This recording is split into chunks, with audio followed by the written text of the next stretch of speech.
Welcome in my YouTube channel. मैं हूं A K. Kashyap. PGT और टीजीटी वाले लोगों के लिए जिनका एग्ज़ाम अभी कंटिन्यू चल रहे हैं, अगर आप जियोग्राफी का प्रैक्टिस सेट करना चाहते हैं तो आप मेरे चैनल को जरूर सब्सक्राइब करके बेल आइकन को दबा दें। इंपॉर्टेंट आज हम लोग इसमें 100 ऑब्जेक्टिव क्वेश्चन को देखेंगे जो आपके सेकेंडरी और सीनियर सेकेंडरी सिलेबस आधारित यहाँ पे प्रैक्टिस सेट मैंने बना रखा है। STET 2023 का एक मैंने प्लेलिस्ट बना रखा है, उस प्लेलिस्ट को आप ज़रूर वॉच करें। ठीक है, चलिए यहाँ पे देखते हैं कि किसका कथन था कि संसाधन होते नहीं बनते हैं। किसका कथन था कि संसाधन होते नहीं बनते हैं? Adam Smith, Zimmerman, William white, Amartya Sen. इसका सही आंसर होगा ऑप्शन नंबर बी, जिमरमैन का। किसका था? जिमरमैन का था। चलिए सेकंड, कौन सा संसाधन में सजीव के सभी लक्षण मौजूद होते हैं? कौन से संसाधन में सजीव के सभी लक्षण मौजूद होते हैं? जैव संसाधन, अजैव संसाधन, मानवीय संसाधन, प्राकृतिक संसाधन। सजीव के सभी लक्षण जो मौजूद होते हैं, सजीव के सभी लक्षण जो मौजूद होते हैं वह जैव संसाधन में मौजूद होते हैं। किसमें? जैव संसाधन में। ठीक है, किस संसाधन में? जैव संसाधन में। चलिए नेक्स्ट देखिए 4 नंबर, इनमें से कौन सा संसाधन नवीकरणीय संसाधन नहीं है? इनमें से कौन सा संसाधन नवीकरणीय संसाधन नहीं है? सौर ऊर्जा, पवन ऊर्जा, जल, जीवाश्म ईंधन। इनमें से जो नवीकरणीय संसाधन नहीं है वह जीवाश्म ईंधन नवीकरणीय संसाधन नहीं है। जीवाश्म ईंधन अनवीकरणीय संसाधन है। नवीकरणीय संसाधन है कौन? जीवाश्म ईंधन। ठीक है, सौर ऊर्जा, पवन ऊर्जा और जल क्या है? नवीकरणीय संसाधन है। चलिए नेक्स्ट देखते हैं, राष्ट्रीय संसाधन पर किसका अधिकार होता है? जो नेशनल रिसोर्स होते हैं उस पर किसका अधिकार होता है? व्यक्ति का, समुदाय का, किसी एक व्यक्ति का, किसी एक देश का। राष्ट्रीय संसाधन पर किसी एक देश का अधिकार होता है। जिस देश की वो संपदा होती है वह उस देश का क्या कहलाता है? राष्ट्रीय संसाधन कहलाता है।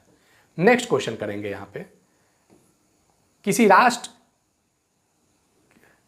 यहाँ से सौर ऊर्जा के क्षेत्र में, किस ऊर्जा के क्षेत्र में? सौर ऊर्जा के क्षेत्र में, सौर ऊर्जा के क्षेत्र में आधुनिक उपक्रम लगाए जा रहे हैं।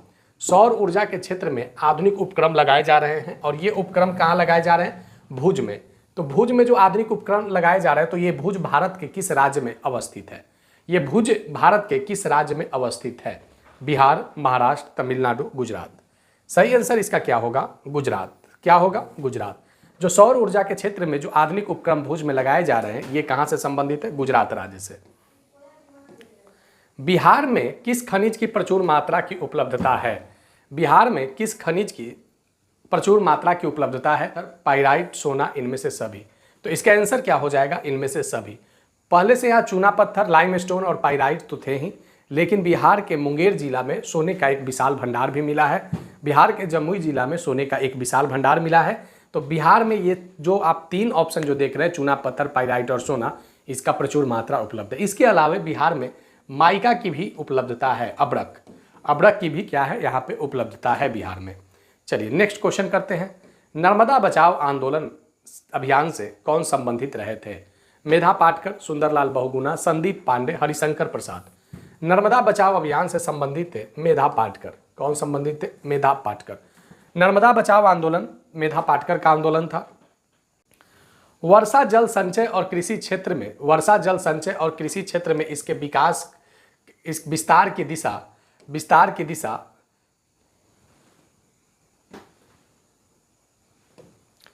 वर्षा जल संचय और कृषि भूमि के विस्तार की दिशा में किसका योगदान सराहनीय था? वर्षा जल संचय, कृषि भूमि विस्तार के दिशा में किसका योगदान जो था वो सराहनीय था? मेधा पाटकर, अमृतलाल बिश्नोई, सुंदरलाल बहुगुणा, संदीप पांडे। वर्षा जल संचय के क्षेत्र के में भूमि के विस्तार में जो संदीप पांडे का, किसका? संदीप पांडे का महत्वपूर्ण योगदान रहा था। चिपकू आंदोलन से सुंदरलाल बहुगुणा संबंधित रहे थे, मेधा पाटकर नर्मदा बचाओ से, अमृतलाल बिश्नोई जो रिलेटेड रहे थे, ये खेजरी एक वन था राजस्थान में, उसको बचाने को लेकर ये संबंधित रहे थे।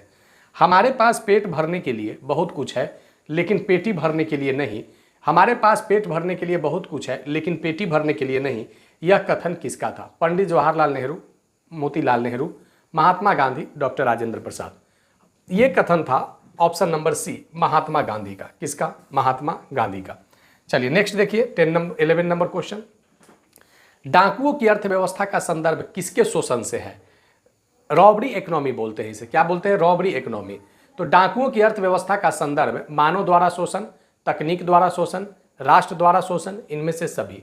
डाकुओं की अर्थव्यवस्था में शोषण होता है, तो शोषण किनके द्वारा? मानव के द्वारा होता है और तकनीक टेक्नोलॉजी के द्वारा होता है। तकनीक के द्वारा कैसे शोषण होता है? तकनीक आने से जो व्यक्तियों की संख्या है वो कामगारों की संख्या है वो कम हो गए, और तकनीकों के द्वारा अब कार्य लिए जा रहे हैं, जिससे क्या हो रहा है? एक तरीके से व्यक्तियों का आर्थिक शोषण भी हो रहा है। और ये शोषण किसके द्वारा होता है? राष्ट्र के द्वारा। तो इनमें से सभी। डाकुओं की अर्थव्यवस्था में क्या होता है? शोषण होता है। पर्यावरण दिवस किस तारीख को मनाया जाता है? 5 फरवरी, 5 मई, 5 अप्रैल, 5 जून। पर्यावरण दिवस मनाया जाता है 5 जून को। कब मनाया जाता है? 5 जून को। कब मनाया जाता है? 5 जून को। नेक्स्ट चलिए देखिए यहाँ पे, ये स्मॉल इज ब्यूटीफुल के लेखक कौन हैं? ये स्मॉल इज ब्यूटीफुल के लेखक कौन है? Mahatma Gandhi, Sarojini Naidu, Schumacher Winston. A small is beautiful के लेखक कौन है? तो इसका सही आंसर क्या होगा? सुमशेर। क्या होगा? सुमशेर। ठीक है, सुमशेर ए स्मॉल इज ब्यूटीफुल के लेखक है। नेक्स्ट चलिए देखिए कि प्रथम विश्व शिखर सम्मेलन का आयोजन किस वर्ष किया गया था? 1970, 1971, 1972, 1973। प्रथम विश्व शिखर सम्मेलन का आयोजन वर्ष 1971 में किया गया था। नेक्स्ट देखिए यहाँ पे कि प्रथम पृथ्वी सम्मेलन का आयोजन किस वर्ष किया गया था? प्रथम पृथ्वी सम्मेलन का आयोजन किस वर्ष किया गया था? प्रथम पृथ्वी सम्मेलन का आयोजन कहाँ हुआ था? ब्राजील के शहर रियो डी जेनेरियो में हुआ था। कहाँ हुआ था? रियो डी जेनेरियो में हुआ था। ठीक है, प्रथम पृथ्वी सम्मेलन कहाँ हुआ था? रियो डी जेनेरियो में हुआ था। और ये प्रथम जो सम्मेलन हुआ था, ये सम्मेलन किस वर्ष आयोजित किया गया था? रियो डी जेनेरियो में हुआ था, वर्ष 1992 में हुआ था। कब हुआ था? वर्ष 1992 में हुआ था। ठीक है, इसका सही आंसर क्या हो गया? प्रथम पृथ्वी सम्मेलन का आयोजन 1992 में। इसी नंबर क्या है? क्वेटो सम्मेलन इनमें से किस गैस की कटौती के सहमति पर बना था? क्वेटो सम्मेलन में 6 गैस की कटौती की बात हुई थी।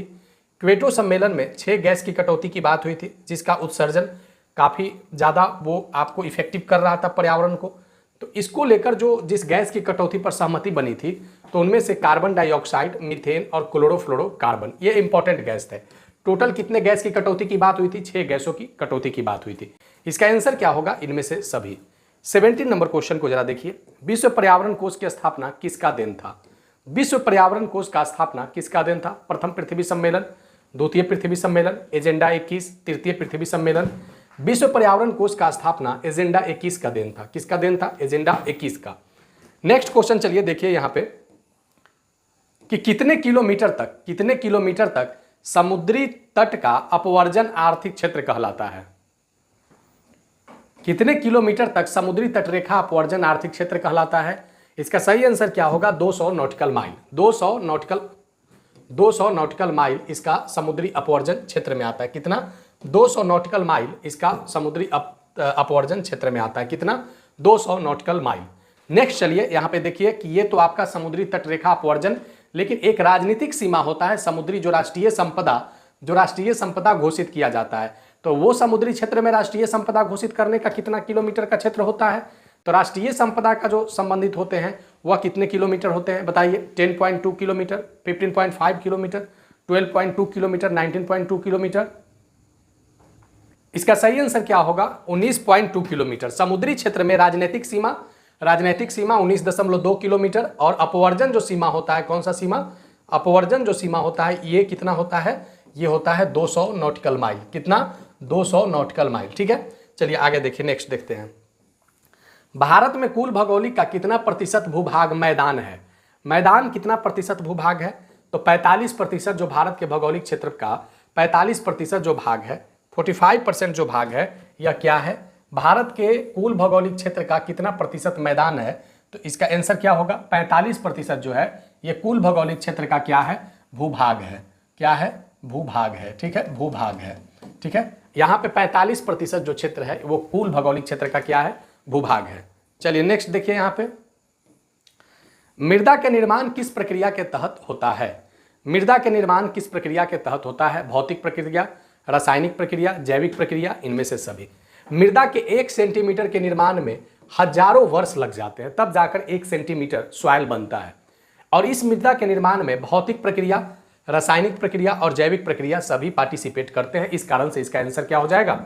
इनमें से सभी। इस कारण से इसका आंसर क्या होगा? इनमें से सभी। यानी मृदा के निर्माण में भौतिक प्रक्रिया, रासायनिक प्रक्रिया और जैविक प्रक्रिया सभी को रहना जरूरी है, तभी जाकर सॉइल का निर्माण होता है। हिमालय से निकलने वाली नदियों के द्वारा किस मृदा का निर्माण किया जाता है? हिमालय से निकलने वाले नदियों के द्वारा किस मृदा का निर्माण किया जाता है? जलोढ़ मृदा, काली मृदा, लेटेराइट मृदा, पीली मृदा। तो ये जो सॉइल बनता है वो जलोढ़ सॉइल बनता है। जलोढ़ सॉइल के दो प्रकार होते हैं, एक खादर होता है और एक बांगर होता है। एक खादर होता है और एक क्या होता है? बांगर होता है। ठीक है, तो यहाँ पे हिमालय से जो निकलने वाली नदियों के द्वारा जो मिट्टी का निर्माण होगा वह कौन सी होगा? एलुवियम सॉइल भी उसे बोलते हैं, जलोढ़ मिट्टी बोलते हैं। चलिए नेक्स्ट देखिए 23 नंबर, दियारा भूमि। दियारा भूमि बिहार के किस भूभाग में अवस्थित है? उत्तर बिहार, दक्षिण बिहार, पूर्वी बिहार, पश्चिम बिहार। दियारा भूमि बिहार के उत्तर में अवस्थित है। ये उत्तरी बिहार का क्षेत्र आता है। किसके क्षेत्र आता है? उत्तरी बिहार का। और बिहार को दो भागों में जो बांटने का काम करता है वो कौन सा ऐसा भौगोलिक जो क्षेत्र है जो बिहार को दो भागों में बांटता है, उत्तरी बिहार और दक्षिणी बिहार में? तो ये बांटने का काम गंगा नदी करता है। कौन? गंगा नदी। गंगा नदी बिहार को दो भागों में बांटती है, एक पूर्वी बिहार, एक उत्तरी बिहार और एक दक्षिणी बिहार।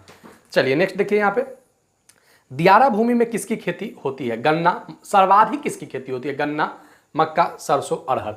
तो दियारा भूमि की सर्वाधिक जो उपजाऊ क्रॉप है, सबसे ज्यादा जो उपजाऊ जो फसल है वह मक्का है, मेज है।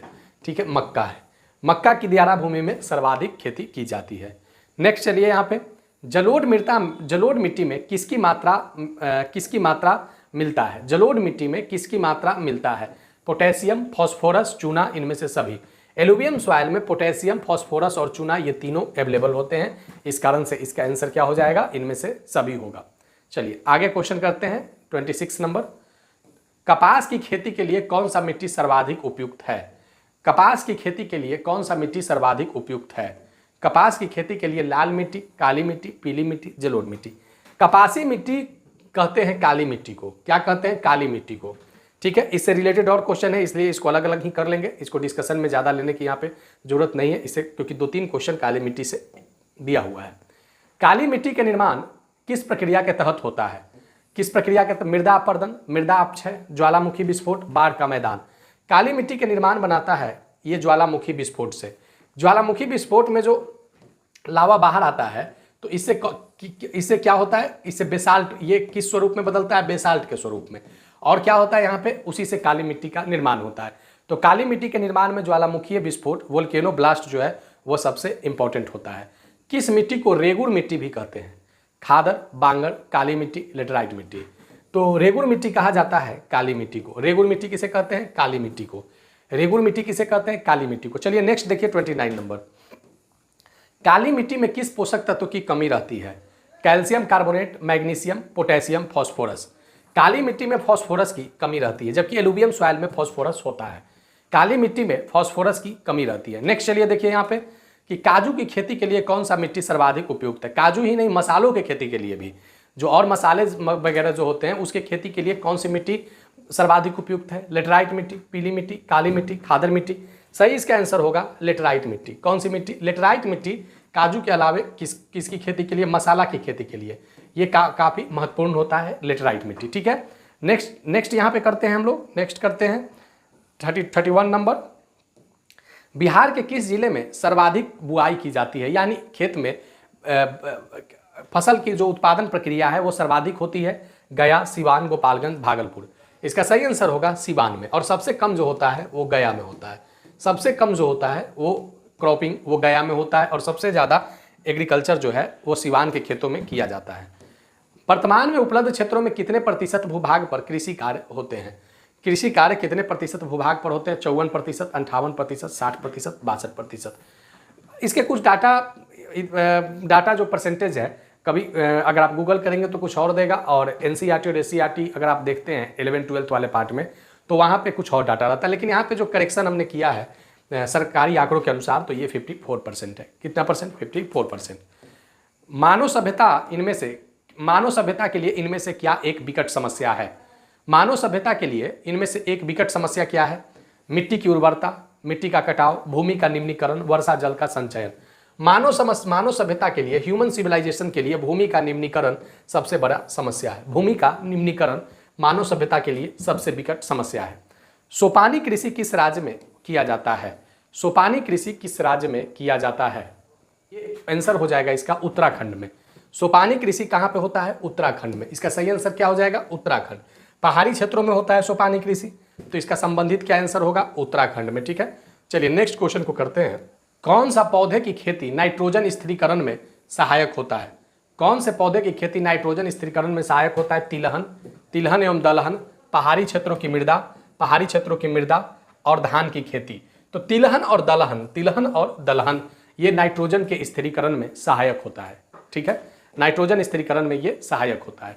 36 नंबर देखिए, अपरदन रोकने के लिए कौन सी प्रक्रिया अपनाई जानी चाहिए? इंपॉर्टेंट क्वेश्चन है ये। पट्टिका कृषि, समुच्च कृषि, सीढ़ीनुमा खेती, इनमें से सभी। तो जो समुच्च जुताई जो होता है, समुच्च जुताई ये पहाड़ी क्षेत्रों में अपरदन रोकने का सबसे बेहतर जुताई होता है। उसको क्या बोलते हैं? समुच्च जुताई। ठीक है, तो अपरदन रोकने के लिए कौन सी प्रक्रिया अपनाई जानी चाहिए? तो समुच्च जुताई। ठीक है, समुच्च जुताई। चलिए नेक्स्ट आगे देखिए। आधुनिक सिंचाई पद्धति में मृदा यानी मिट्टी और जल को कैसे संरक्षित किया जा सकता है? किस पद्धति के द्वारा खेतों में आधुनिक सिंचाई पद्धति में सॉइल और वाटर को संरक्षित किया जा सकता है? तो इसका आंसर हो जाएगा स्ट्रिपिंग एग्रीकल्चर, पट्टिका कृषि से। किससे? पट्टिका कृषि से। पट्टिका कृषि के माध्यम से आधुनिक सिंचाई इरिगेशन का जो वाटर खेतों में रहता है, साथ ही जो सॉइल होते हैं, वो दोनों को संरक्षित किया जा सकता है। किस खेती से? पट्टिका कृषि से। ठीक है, चलिए आगे देखिए। इसमें मृदा संरक्षण के लिए सबसे बड़ी शर्त क्या है? मृदा संरक्षण के लिए सबसे बड़ी शर्त क्या है? पशुचारण रोकना, मिट्टी के कटाव को रोकना, वर्षा जल संचय करना, वृक्षारोपण करना। अगर सॉइल्स को अगर प्रोटेक्ट करना है तो सबसे इंपॉर्टेंट है वृक्षारोपण करना। वृक्षारोपण का जो प्रतिशत है वो कुल भौगोलिक क्षेत्र का कितना प्रतिशत होना चाहिए? 33% होना चाहिए। तो कुल भौगोलिक क्षेत्र का 1/3 भाग पर वृक्षारोपण आवश्यक है। 21वीं शताब्दी में सर्वाधिक तबाही कोसी प्रदेश में कोसी नदी के द्वारा किया गया था। यह साल कौन सा था? 2008, 2009, 2007, 1998। इसका सही आंसर होगा ऑप्शन नंबर ए 2008। कोसी को बिहार का शोक भी कहते हैं। कोसी को बिहार का शोक कहते हैं, सौरो ऑफ बिहार। शोक इसलिए कहा जाता है कि कोसी नदी गंगा की जितनी सहायक नदियां हैं उनमें सबसे ज़्यादा मार्ग बदलने में ये प्रसिद्ध है। कोसी के द्वारा सबसे ज़्यादा मार्ग परिवर्तित किया जाता है, जिससे काफ़ी भारी मात्रा में फ्लड आने से तबाही हो जाता है। तो 2008 में 21वीं शताब्दी में कोसी में सर्वाधिक तबाही लाया था। 2010 में विश्व की कुल जल का कितना प्रतिशत जल महासागर में उपलब्ध है? 96.5%, 94.2%, 90.3%, 75.6%। विश्व के कुल जल का महासागर में उपलब्ध है 96.5%। कितना है? 96.5%। चलिए नेक्स्ट देखिए यहाँ पे 41 नंबर। विश्व में मृदु जल का लगभग 75%, यानी जो मीठे पानी है, जो पीने योग्य पानी है, उसका 75% किन क्षेत्रों में उपलब्ध है? बताइए इसका आंसर क्या होगा? 96.5% जो वाटर है, ये कैसा वाटर है? सॉल्टी वाटर है। जो मृदु जल है, जो आपके पीने वाला, जो आपका मृदु जल में आता है, सॉफ्ट वाटर में जो आता है, तो इसका जो 75% यानी इसका जो 75% है वो कहाँ अवेलेबल है? अंटार्कटिक, ग्रीनलैंड, पर्वतीय क्षेत्र, इनमें से सभी। तो इनमें से सभी इसके आंसर हो जाएंगे, ग्रीनलैंड, अंटार्कटिक और इनमें से सभी, ये सभी इसके सही आंसर होंगे। नेक्स्ट चलिए देखिए, इनमें से किसे जल गोलार्ध कहा जाता है? तो पृथ्वी कितने गोलार्धों में बटा हुआ है? 2 गोलार्ध में, 2 स्फेरिकल है। एक आपका नॉर्थ स्फेरिकल और दूसरा आपका साउथ स्फेरिकल। तो ये नॉर्थ स्फेरिकल और साउथ स्फेरिकल को जो अक्षांश डिवाइड करती है वह 0 डिग्री है, 0 डिग्री है विषुवत रेखा। ठीक है, अब यहाँ देखिए कि ये नीचे वाला साउथ स्फेरिकल और ऊपर वाला नॉर्थ स्फेरिकल में आपको पानी यानी महासागरों का जो जल स्रोत है, जल का जो स्टोरेज है वो सर्वाधिक है। तो दक्षिणी गोलार्ध को, किसको? साउथ स्फेरिकल को, दक्षिणी गोलार्ध को क्या कहते हैं? जल गोलार्ध भी कहते हैं। नेक्स्ट चलिए, विश्व की 10 बड़ी नदियां का प्रवाह गंगा नदी के, विश्व की 10 नदियों के प्रवाह में भारत की 2 नदियां आते हैं। एक ब्रह्मपुत्र नदी और एक दूसरी नदी है गंगा नदी। एक ब्रह्मपुत्र नदी और एक गंगा नदी। बताइए कि ये गंगा नदी का स्थान विश्व की बड़ी नदियों में से कौन सा स्थान है? 8वां, 9वां, 10वां, 7वां? सही आंसर इसका होगा 10वां। क्या इसका सही आंसर होगा? 10वां। लेकिन अब ये बताइए कि ये ब्रह्मपुत्रा का विश्व की बड़ी नदियों में कौन सा स्थान है? 8वां। तो भारत में गंगा नदी का स्थान पहला कैसे हो जाता है? क्योंकि बहाव क्षेत्र में ब्रह्मपुत्र से दोगुने एरिया में, दोगुने लंबाई में गंगा नदी भारत में बहती है, दोगुने से भी ज्यादा लंबाई में भारत में बहती है, क्योंकि ब्रह्मपुत्र का विस्तार जो बहाव क्षेत्र है वह तिब्बत और पाकिस्तान में ज्यादा है भारत की तुलना में। ठीक है, तो ब्रह्मपुत्र नदी का विश्व में 8वें स्थान है और गंगा नदी का 10वां स्थान है। मनुष्य में कितना प्रतिशत जल का अंश विद्यमान है? 60%, 65%, 70%, 75%। सही इसका आंसर हो जाएगा 65%। कितना प्रतिशत? 65%। पौधे में अधिकतम कितना प्रतिशत जल विद्यमान होता है? पौधे में अधिकतम कितना प्रतिशत जल विद्यमान होता है? 96%, 97%, 98%, 99%। सही इसका आंसर होगा 99%। ये 60% से लेकर 99% तक पौधे में क्या होता है? जल की मात्रा होते हैं। ठीक है, आगे चलिए 55 नंबर। आधुनिक भारत का मंदिर बहुउद्देशीय परियोजना को किसने कहा था? TT Krishnamachari, doctor BR Ambedkar, Pandit Jawaharlal Nehru, Mahatma Gandhi. यह बहुउद्देशीय परियोजना में जो इंपॉर्टेंट था वो था, क्या था? डैम का निर्माण। बहुउद्देशीय परियोजना में डैम का निर्माण किया जा रहा था। तो उस समय जब पंडित जवाहरलाल नेहरू प्रधानमंत्री थे तो बहुउद्देशीय परियोजनाओं को जब लॉन्च किया गया था तो आधुनिक भारत का मंदिर की संज्ञा इन्होंने दिया था। आधुनिक भारत की मंदिर इन्होंने कहा था किसको? बहुउद्देशीय परियोजना को। चलिए नेक्स्ट देखिए कि सरदार सरोवर बांध का संबंध किस नदी से है? सरदार सरोवर बांध किस नदी से संबंधित है? तापी नदी, नर्मदा नदी, सतलज नदी, भागीरथी नदी।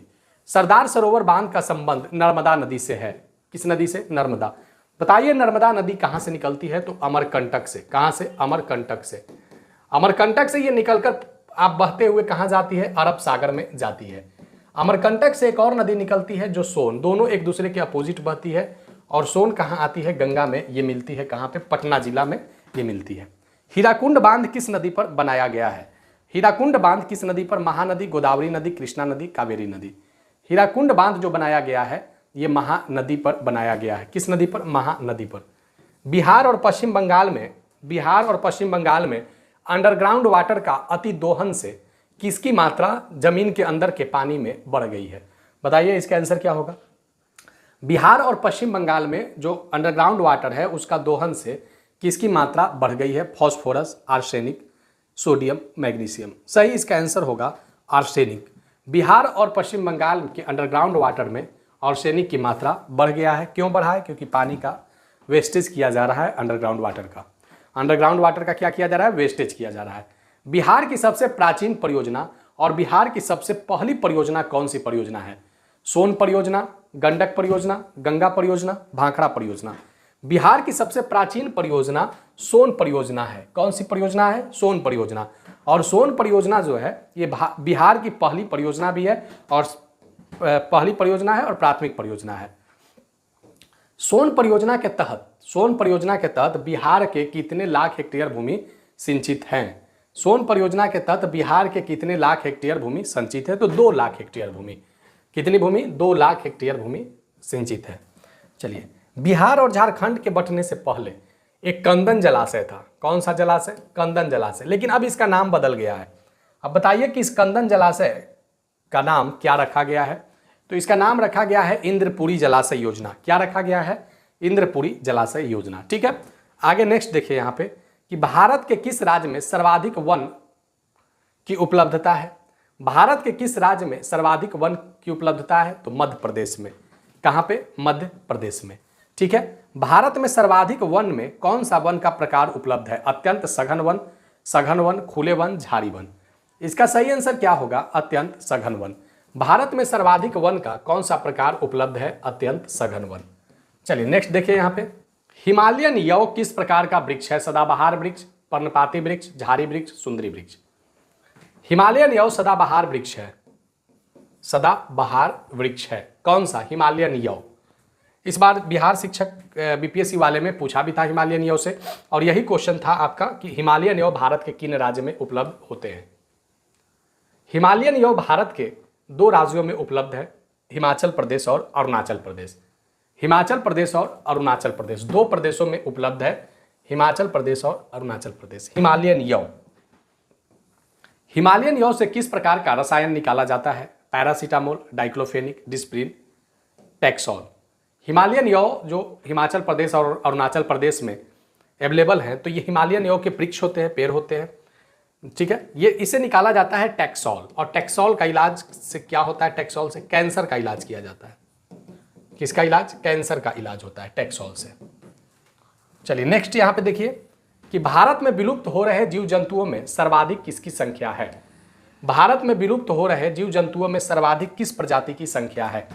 पेड़ पौधे, मछली, उभयचर, पक्षी। भारत में विलुप्त हो रहे जीव जंतुओं में पेड़ पौधों की संख्या सर्वाधिक है। सबसे ज्यादा जो विलुप्त हो रहा है वो पेड़ पौधा हो रहा है। वेटलैंड को किस स्थानीय नाम से जानते हैं? वेटलैंड जाना जाता है चोर, भाग, टाल, इनमें से सभी। वेटलैंड को जानते हैं चोर के नाम से भी, भाग के नाम से और टाल से, इनमें से सभी इसके सही आंसर हो जाएंगे। 60 नंबर क्वेश्चन, अमृता देवी वन्यजीव संरक्षण का संबंध किस वर्ष से रहा था? अमृता देवी वन्यजीव संरक्षण, पहले ये जो अमृता देवी बिश्नोई से रिलेटेड था, ये खेजरी वृक्ष से रिलेटेड था, राजस्थान से। तो अमृता देवी वन्यजीव संरक्षण जो संबंध था ये वर्ष 1978 से संबंधित था। कब? वर्ष 1978 से। चलिए नेक्स्ट यहाँ पे देखिए, रेड डाटा बुक के विषय में इनमें से एक गलत है। रेड डाटा बुक के विषय में इनमें से क्या गलत है? इनमें सामान्य जाति पर विलुप्त होने का खतरे से ये अवगत किया जाता है। इनमें सामान्य जाति के विलुप्त होने के खतरे से अवगत कराया जाता है। संकटग्रस्त प्रजाति को सर्वमान्य रूप से इसमें लोग चिंतित होते हैं, और विश्व स्तर पर संकटग्रस्त प्रजातियों की तुलनात्मक स्थिति के प्रति सचेत भावना आती है। और डी नंबर है कि असाधारण पौधों के लिए सूची तैयार किया जाता है। तो यहां पे जो आप देख रहे हैं डी नंबर, ये गलत है, ये रेड डेटा बुक से संबंधित नहीं है। असाधारण पौधों को जो सूची तैयार किया जाता है ये ग्रीन डेटा बुक में तैयार किया जाता है। इसमें ग्रीन डेटा बुक में। 62 नंबर, इनमें से कौन सा वन्यजीव अभ्यारण्य असम में नहीं है? इनमें से कौन सा वन्यजीव अभ्यारण्य असम में नहीं है? काजीरंगा, मानस, सोनाई रूपा, गुंडी। तो गुंडी जो राष्ट्रीय उद्यान है ये असम में नहीं है। काजीरंगा, मानस और सोनाई रूपा वन्यजीव अभ्यारण्य ये कहां पे हैं? भारत के असम राज्य में स्थित है। एक सिंगी गेंडा का अभ्यारण्य कहां है? काजीरंगा ही है। वहां से कौन से नदी के किनारे है? ब्रह्मपुत्रा नदी के किनारे। इनमें से कौन सा अभ्यारण्य मध्य प्रदेश में अवस्थित है? बांधवगढ़ का राष्ट्रीय उद्यान, कान्हा राष्ट्रीय उद्यान, पेंच राष्ट्रीय उद्यान, इनमें से सभी। तो मध्य प्रदेश में अवस्थित जो है इनमें से सभी होगा। पेंच राष्ट्रीय उद्यान, कान्हा और बांधवगढ़ ये सभी कहां है? मध्य प्रदेश में है। डाकना अभ्यारण्य भारत के किस राज्य में है? महाराष्ट्र, गुजरात, हिमाचल प्रदेश, पश्चिम बंगाल। सही आंसर इसका होगा ऑप्शन ए, महाराष्ट्र में। कहां होगा? महाराष्ट्र में। 65 नंबर क्वेश्चन को यहां पे करते हैं। प्रकृति जनित करोड़ों वर्षों के विकास की क्रिया में स्थापित आनुवांशिक गुण की हेराफेरी क्या कहलाता है? ठीक है, करोड़ों वर्षों की विकास की क्रिया में स्थापित आनुवांशिक गुणों की हेराफेरी क्या कहलाता है? डीएनए पाइरेसी, बायोपाइरेसी, कॉपीराइट, इनमें से कोई नहीं। प्रकृति जनित करोड़ों वर्षों की विकास की क्रिया में स्थापित आनुवांशिक गुणों का हेराफेरी कहलाता है डीएनए पाइरेसी।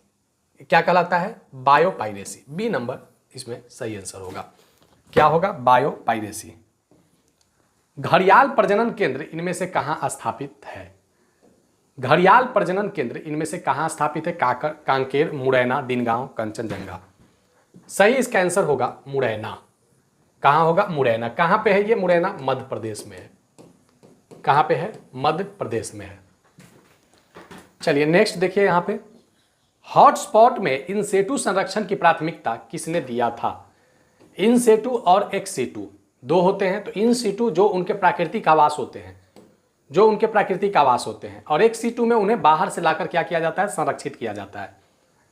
तो इन सीटू संरक्षण प्राथमिकता की पहचान किसने किया था? Norman Borlaug, Norman Meyers, Norman Cameroon.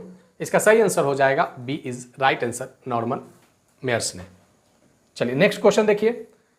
किबीरो जनजाति शेर के शिकार पर धावा बोलते हैं। कौन सी जनजाति? किबीरो जनजाति। किसके शिकार पे धावा बोलते हैं? शेर के शिकार पे। जो लायन होते हैं उनके शिकार पे, यानी ये शेर का जो शिकार होने वाला जानवर है उस पर धावा बोलते हैं। कौन? किबीरो जनजाति। तो इसके कारण क्या हो रहा है कि जो उनके शिकार में कमी आ रही है, तो इस शिकार में कमी आना जो ह्यूमन एक्टिविटी इस किबीरो जनजाति के द्वारा किया जा रहा है, ये क्या है? बायोपाइरेसी है, रिजर्व्ड पाइरेसी है, अनक्लासिफाइड है, प्लेटो पैरासाइट्स है। तो इसे कहते हैं प्लेटोपैरासाइट्स। क्या कहते हैं इसे? प्लेटोपैरासाइट्स। किसी जानवर के शिकार को आप धावा बोलकर उसे धावा बोलना और उसको किसी जानवर के शिकार पर अटैक करना क्या कहलाता है? प्लेटोपैरासाइट्स कहलाता है। ठीक है, 21 जनजाति के द्वारा किया जाता है, तो किबीरो जनजाति के द्वारा। भारत में प्रोजेक्ट टाइगर की शुरुआत किस वर्ष किया गया था? तो 1973 में। भैरो डाकवा का संबंध किस राज्य से है? तो राजस्थान से है। भैरो डाकवा का संबंध किस राज्य से है? तो राजस्थान से है। ठीक है, राजस्थान से इसका सही आंसर हो जाएगा। चिपको आंदोलन, कौन सा आंदोलन? चिपको आंदोलन वर्तमान में उत्तराखंड में किसने आरंभ किया था? चिपको आंदोलन वर्तमान में उत्तराखंड में किसने आरंभ किया था? सुंदरलाल बहुगुणा, अमृता देवी बिश्नोई, मेधा पाटकर, संजीव सिंह। चिपको आंदोलन वर्तमान में उत्तराखंड में किसने शुरुआत किया था? सुंदरलाल बहुगुणा ने। किसने? सुंदरलाल बहुगुणा ने। चलिए नेक्स्ट देखिए, ये कुछ वहां की जनजातियों के द्वारा शुरू किया गया था। संविधान के किस धारा के अंतर्गत राष्ट्रीय कानून जिसमें प्राकृतिक संसाधन के संरक्षण के नियम दिए गए हैं? आर्टिकल 51 एजी जो फंडामेंटल ड्यूटी से है, 21 जो फंडामेंटल राइट से है, 48 जो डीपीएसपी से है। ठीक है, चलिए आगे देखिए 73 नंबर। वनजीव बोर्ड का गठन किस वर्ष किया गया था? 1950, 1951, 1952, 1960। वनजीव बोर्ड का गठन वर्ष 1960 में किया गया था। कब किया गया था? 1960 में। चलिए नेक्स्ट देखिए, जंतु जगत में कौन सा वर्ग की सर्वाधिक प्रजाति है?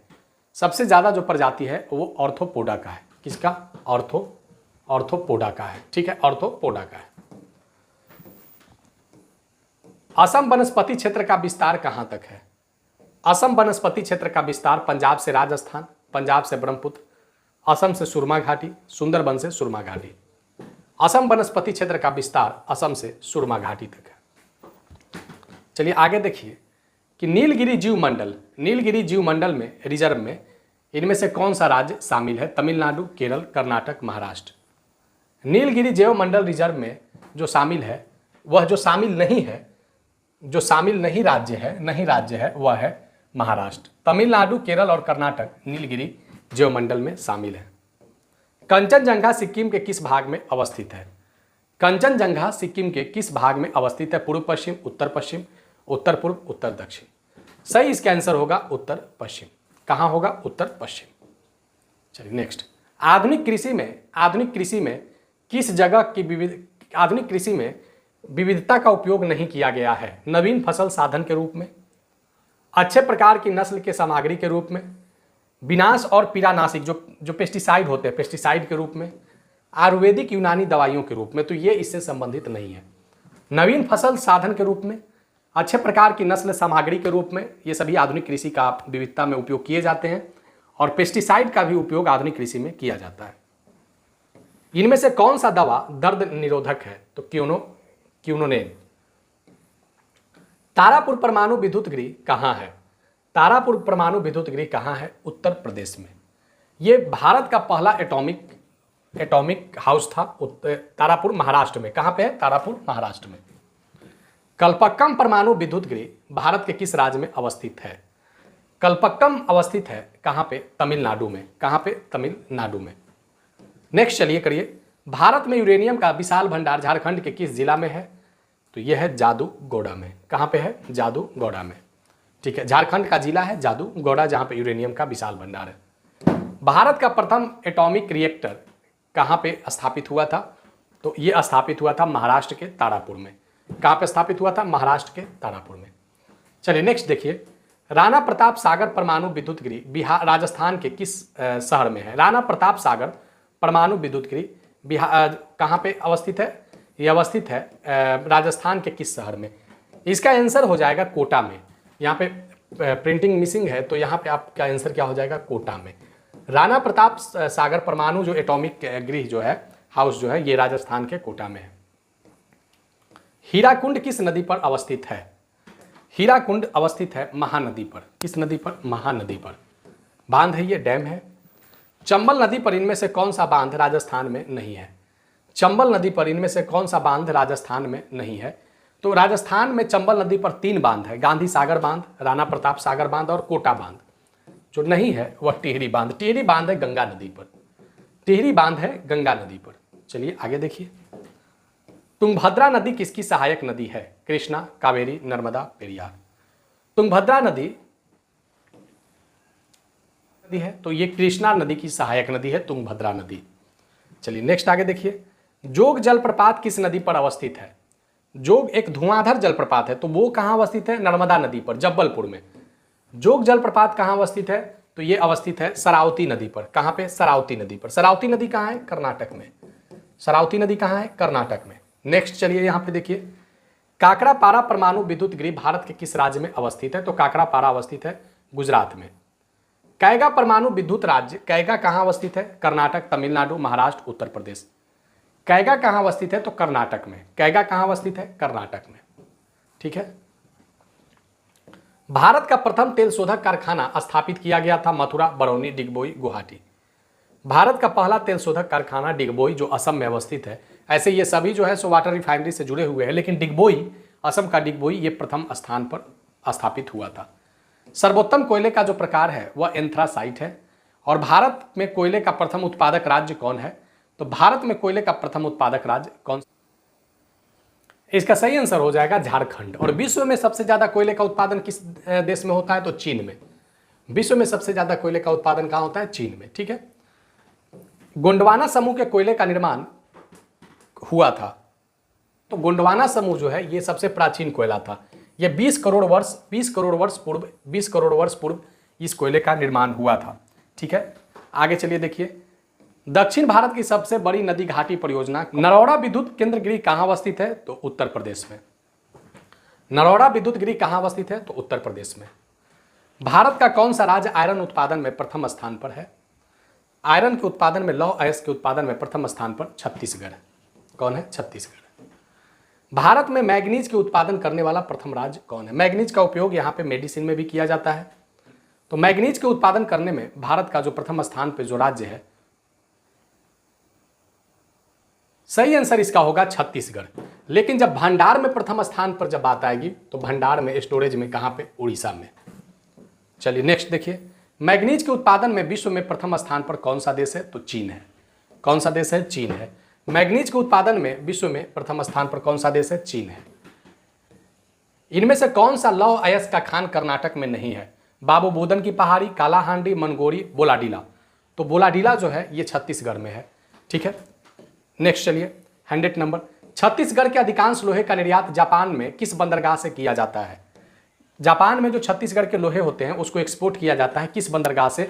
तो विशाखापट्टनम बंदरगाह से। किस बंदरगाह से? विशाखापट्टनम बंदरगाह से। भारत में किस राज्य में सर्वाधिक तांबे का उत्पादन होता है? राजस्थान, बिहार, मध्य प्रदेश, झारखंड। तो प्रथम स्थान पर है मध्य प्रदेश और दूसरे स्थान पर है राजस्थान। दूसरे स्थान पर है राजस्थान। राजस्थान का खेती इंपॉर्टेंट यहाँ पे। और विश्व में अगर बात किया जाए तांबा में तो चिली। चिली कहाँ है? दक्षिण अमेरिका महाद्वीप का एक देश है चिली। माइका के उत्पादन में भारत में प्रथम स्थान पर कौन सा राज्य है? अबरक के उत्पादन में भारत में प्रथम स्थान पर जो राज्य है वह आंध्र प्रदेश है। कौन सा राज्य है? आंध्र प्रदेश है। अभी जो हम लोगों ने यहाँ पे क्वेश्चन किया है यह आपके सेकेंडरी और सीनियर सेकेंडरी ज्योग्राफी से रिलेटेड है। आप लास्ट तक अगर बने हैं और चैनल सब्सक्राइब नहीं किया तो चैनल जरूर सब्सक्राइब करके बेल आइकन को दबा दीजिए।